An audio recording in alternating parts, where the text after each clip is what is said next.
कि ये operating system एक पूरा सब्जेक्ट है कंप्यूटर साइंस में और हायर लेवल पे इसको एज अ सब्जेक्ट ही डील किया जाता है। चैप्टर नंबर 1 में आपको सिर्फ ये बताया जाएगा कि ये ऑपरेटिंग सिस्टम के बारे में एक नो हाउ दी जाएगी। अब ये चैप्टर जब हम कंप्लीट कर लेंगे तो आप लोग इस काबिल हो जाएंगे कि आप ऑपरेटिंग सिस्टम को डिफाइन कर सकें। ऑपरेटिंग सिस्टम क्या-क्या टास्क परफॉर्म करता है, इसको क्या कहते हैं समझ सकें और कुछ कॉमनली यूज्ड ऑपरेटिंग सिस्टम है उनके बारे में नो हाउ हो जाए आपको, और ऑपरेटिंग सिस्टम की टाइप्स कितनी होती हैं और ऑपरेटिंग सिस्टम क्या-क्या फंक्शंस परफॉर्म करता है, प्रोसेस की स्टेट्स क्या होती हैं, प्रोसेस स्टेट डायग्राम हम पढ़ेंगे, थ्रेड क्या होता है, प्रोसेस और थ्रेड के दरमियान डिफरेंस क्या होता है और मल्टी थ्रेडिंग क्या होती है। ये कुछ कॉमन टॉपिक्स हैं इस चैप्टर के, ठीक है जी, मेन टॉपिक्स हैं। तो first let us start with what is operating system.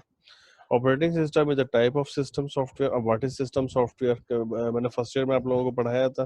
क्या होता है फिर सिस्टम सॉफ्टवेयर? सिस्टम सॉफ्टवेयर वो सॉफ्टवेयर होता है, सॉफ्टवेयर वो टाइप होती है जो डायरेक्टली हार्डवेयर को कंट्रोल कर रही होती है, ठीक है। आपका जो है सिस्टम सॉफ्टवेयर, ऐसे तमाम सॉफ्टवेयर आपको पता है software is nothing but the set of instructions, ठीक है।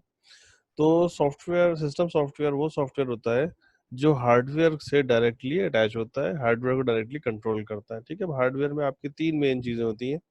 नंबर 1 आपकी मेमोरी को मैनेज करना, नंबर 2 आपकी इनपुट आउटपुट को मैनेज करना, नंबर 3 आपके प्रोसेसर को कंट्रोल करना। तो ऐसा सॉफ्टवेयर, ऐसा सिस्टम सॉफ्टवेयर जिसे जो ये तीन चीजें कम से कम करता हो, इसे हम कहते हैं कि ये ऑपरेटिंग सिस्टम है, ठीक है। An operating system is a type of system software. ये सिस्टम सॉफ्टवेयर की टाइप होती है, ठीक है। सिस्टम सॉफ्टवेयर की दो और दूसरी टाइप्स होती हैं, जैसे system utilities and device drivers that manages all the operations of computer. इसकी जिम्मेदारी ये होती है कि कंप्यूटर के तमाम ऑपरेशंस को कंट्रोल करे, मैनेज करे और कंप्यूटर्स के रिसोर्सेज को भी मैनेज करे, such as CPU, memory, disk drive, etc, ठीक है। आपके पास ये मेन कुछ सिस्टम्स हैं। अब जैसे मेमोरी, डिस्क ड्राइव, सीपीयू, इसके बारे में बता दिया। It also controls the execution of application program and acts as an interface between the user of a computer and computer hardware. Operating system का जो बेसिक फंक्शन होता है वो ये होता है कि वो एक इंटरफेस का काम कर रहा होता है, किसके दरमियान, एक यूजर और एक हार्डवेयर के दरमियान। अगर ऑपरेटिंग सिस्टम नहीं हो तो आपका जो यूजर है वो कंप्यूटर से कम्युनिकेट कभी भी नहीं कर पाएगा। ऑपरेटिंग सिस्टम की ही लेयर के ऊपर एप्लीकेशन प्रोग्राम्स जो हैं वो इंस्टॉल किए जाते हैं ताकि आप उन्हें यूटिलाइज कर सकें। जैसे एमएस ऑफिस है। एमएस ऑफिस एक एप्लीकेशन प्रोग्राम है, इसके एप्लीकेशन पैकेज है सॉफ्टवेयर्स का, जिसके अंदर मल्टीपल सॉफ्टवेयर्स एग्जिस्ट करते हैं, जिनमें से एक सॉफ्टवेयर माइक्रोसॉफ्ट वर्ड है। माइक्रोसॉफ्ट वर्ड एक एप्लीकेशन प्रोग्राम है जिसके अंदर आप जो है डेस्कटॉप पब्लिशिंग करते हैं, यानी कि आप टाइपिंग करते हैं, उस टेक्स्ट को अपने मतलब का जो है वो शेप देते हैं और उसको प्रिंट कर लेते हैं। उस टेक्स्ट में अगर कहीं ज़रूरत होती है तो आप इमेजेस भी डाल देते हैं अपने मतलब अपने हिसाब से। हेडिंग्स आप चेंज कर सकते हैं, उसके वो फॉन्ट के फेस को चेंज कर सकते हैं, बहुत सारे काम आप कर सकते हैं इसके अंदर। तो इसमें ये बता रहा है कि एप्लीकेशन प्रोग्राम्स की जो एग्जीक्यूशन है वो ऑपरेटिंग सिस्टम कंट्रोल करता है, ठीक है। और ये एक इंटरफेस होता है between the user of a computer and computer hardware. Operating system क्या क्या टास्क परफॉर्म करता है, ठीक है जी। पहला, नंबर 1, ऑपरेटिंग सिस्टम लोड करता है प्रोग्राम मेन मेमोरी से, ठीक है। मेन मेमोरी में लोड करता है। आपका जो प्रोग्राम है वो रिजाइड कर रहा होता है सेकेंडरी मेमोरी में, यानी कि हार्ड डिस्क में या यूएसबी वगैरह पे, या आपकी क्या नाम है डीवीडी रोम के ऊपर। ऑपरेटिंग सिस्टम का जो फर्स्ट टास्क होता है वो होता है कि आपका जो है उस प्रोग्राम को मेन मेमोरी में लेके आता है और उसे एग्जीक्यूट करता है। एग्जीक्यूट करने का मतलब ये होता है कि वर्किंग मेमोरी में लेके आना। Number 2, it controls the operation of all the devices, for example main memory and external. अभी पढ़ा है हमने कि ये मेमोरी और एक्सटर्नल स्टोरेज मुख्तलिफ किस्म के डिवाइसेस को कंट्रोल करता है, जिनमें मेन डिवाइसेस कौन कौन सी है, मेमोरी है, इनपुट आउटपुट है और आपकी जो है वो प्रोसेसर है। इसी इन तमाम डिवाइसेस के ऑपरेशंस को और इसके अलावा जो डिवाइसेस लगी हुई हैं आपके सिस्टम में उन को जो है इनके ऑपरेशंस को ये कंट्रोल कर रहा होता है आपका ऑपरेटिंग सिस्टम, ठीक है बेटा। Number 3, it manages files and folders on storage devices such as hard disk and USB flash drive. आप जब भी क्या कहते हैं हार्ड डिस्क को या यूएसबी को यूज करते हैं तो उससे पहले आप एक ऑपरेशन परफॉर्म कर रहे होते हैं जो होता है फॉर्मेट ऑपरेशन। फॉर्मेट ऑपरेशन का पर्पस क्या होता है?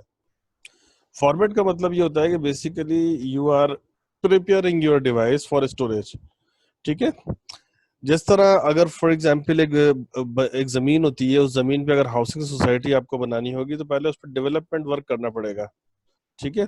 डेवलपमेंट वर्क करने का मतलब ये है कि आप उसके उसको जो है स्ट्रीट्स डिफाइन करेंगे, उसके अंदर प्लॉट साइजेस के हिसाब से आप प्लॉट्स को डिफाइन करेंगे उसके अंदर, ठीक है। प्लॉट नंबर लगाएंगे, ब्लॉक नंबर लगाएंगे, यानी आप उस पूरे इलाके की एड्रेसिंग करेंगे। बात समझ में आ गई?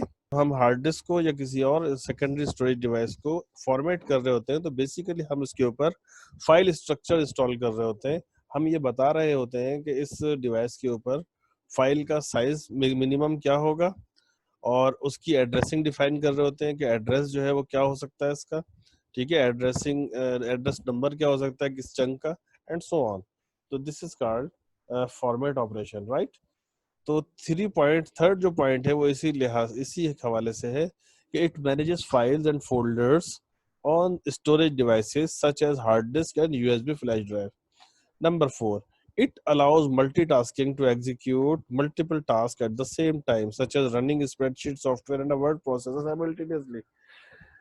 मल्टीटास्किंग का मतलब क्या है कि आप एक वक्त में बहुत सारे सॉफ्टवेयर जो है वो रैम में ओपन कर सकते हैं। मल्टीटास्किंग का हरगिज ये मतलब नहीं है कि आप एक ही वक्त में आप एक साथ जो है दो काम कर रहे हैं। अब आप ये कह सकते हैं कि सर कैसे नहीं हो सकता, अगर हम डाउनलोडिंग लगा रहे हैं तो डाउनलोडिंग भी चल रही होती है, और हम अगर टाइपिंग करना शुरू कर दें माइक्रोसॉफ्ट वर्ड में तो टाइपिंग भी हो रही होती है। तो इसका आंसर ये है कि आपका जो प्रोसेसर है वो बेसिकली वो एक वक्त में एक ही सॉफ्टवेयर के प्रोसेस को हैंडल कर रहा होता है, लेकिन चूंकि वो बहुत फास्ट काम कर रहा होता है तो आपको एहसास नहीं होता।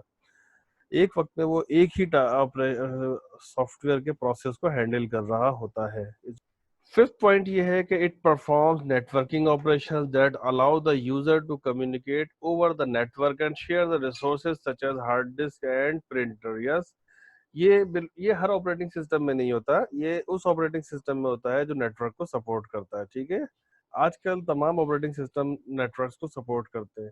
किसी जमाने में डेस्कटॉप ऑपरेटिंग सिस्टम और नेटवर्क ऑपरेटिंग सिस्टम सेपरेट हुआ करते थे, तो ये जो है एसेंशियल पार्ट नहीं हुआ करता था, लेकिन चूंकि अब आजकल हर ऑपरेटिंग सिस्टम नेटवर्क को सपोर्ट करता है तो ये अब एसेंशियल पार्ट हो गया। लेकिन जो बेसिक जब से ऑपरेटिंग सिस्टम डिजाइन हुए उसमें बेसिक 3 कंपोनेंट लाजमी होते हैं: process control, memory control and input output management, ठीक है जी।